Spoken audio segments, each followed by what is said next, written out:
welcome Megan Gallagher.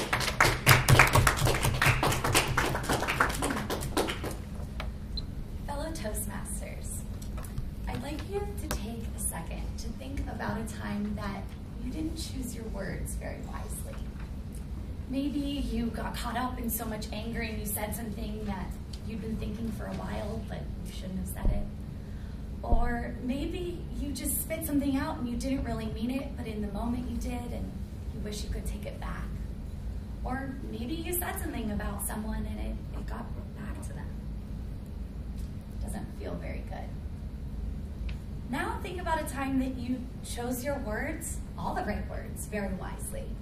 Maybe it was when your friend was really down and she had no hope and you were able to bring her back up onto her feet. Maybe it was just that clever joke you made to someone passing in the hall that made them laugh or smile and made you feel good about yourself.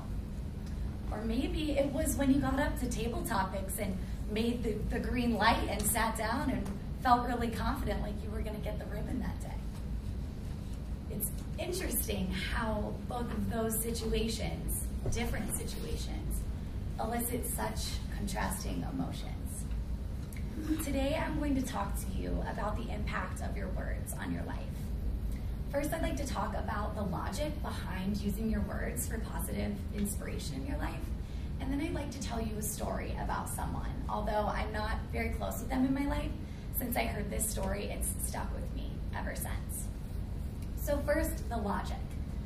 Your words have the ability to curse or bless the way you live your life. If you think about it, it's so true. Martin Luther King said that our lives have the ability to, if you stop the silence, then there's nothing else that we can fill it with. So what an inspiration. Yesterday was Martin Luther King Day, and I spent all day listening to Spotify inspiration of speeches that he gave. And all he did was use words of good. He talked so much about driving out the hate and just bringing in love for others. It was a huge pivotal movement for the civil rights and brought so much equality to the way we live our lives today. And I started thinking about how quite often we use the word hate, just as a phrase. It's just a simple phrase, but it has so much power behind it, and we might not even realize it.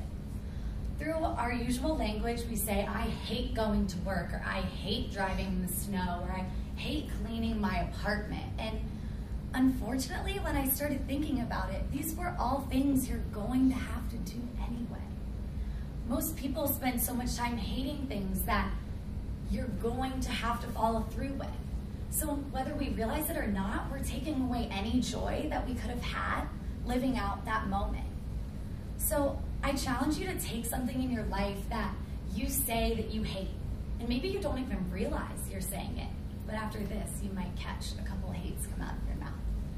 And when you say you hate that, think about how it makes you feel. And next time you go to do that thing, act like you love it. Just absolutely go into it saying, I love it. And it's not easy, trust me. For me, I hate waking up early. I snooze my alarm every night. When I'm going to bed, I am so confident that I'm going to wake up. And I think I'm going to, but when the alarm goes off, I say, I hate getting up. And so instead, if you just act so excited to get up, you might do it. And if you make this into a habit, you might be able to live your life better. But what about the storms in our lives? It's difficult to try to say all the right things when something difficult is going on in your life. It's not that easy to just pick yourself up.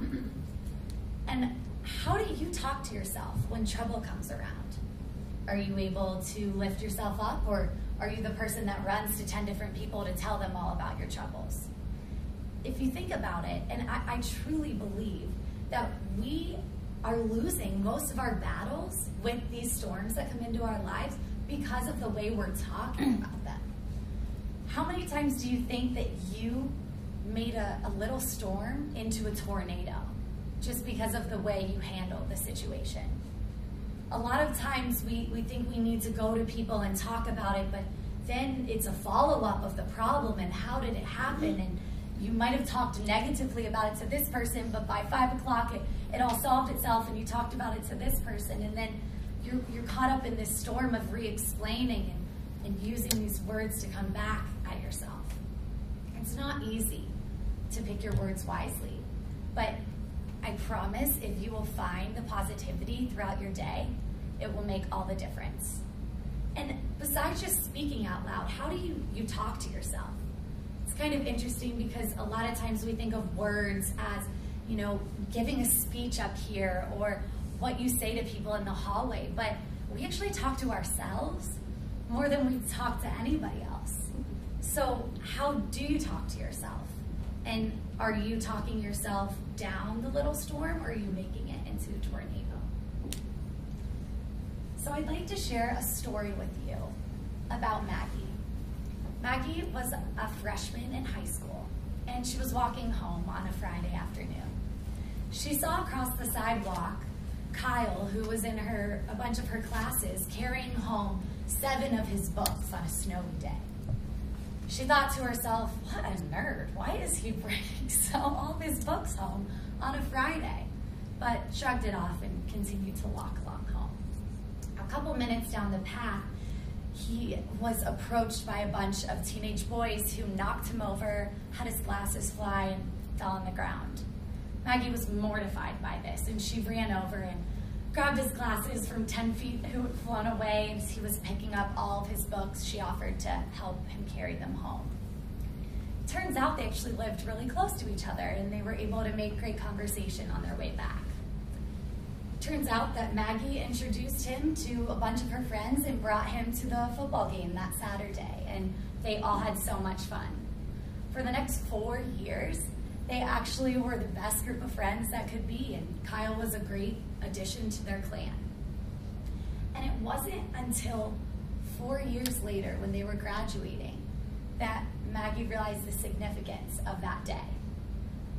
Kyle was the valedictorian of their class, and he was very smart and very excited to give the graduation speech, although a little nervous because it was out of his character. He went up to the podium and started talking about how he wanted to reflect on graduation as a time to thank everyone who helped him through all of their difficult times and to get them to where they are now. He looked back and wanted to thank his teachers, his parents, his coaches, but mostly his friends. And as Maggie sat in the bleachers and was in absolute disbelief, Kyle told everyone the story of the day he met Maggie. And he went on to say that that was the weekend he was actually going to kill himself. And he went on to say he was carrying all of his books home because he didn't want his parents to have to clean it out. And in all of his emotion, as he said this, he looked right at Maggie and smiled and said, somebody's words saved me that day, and they changed my life. And this story, this incredible story, has stayed with me for so long. And I didn't know Maggie or Kyle, but the impact of your words, whether you realize it or not, could change somebody's life. And so I hope that you guys realize the logic behind using your words wisely and not just choose to bless your life, but bless others with what comes out of your mouth. So please, watch your mouth.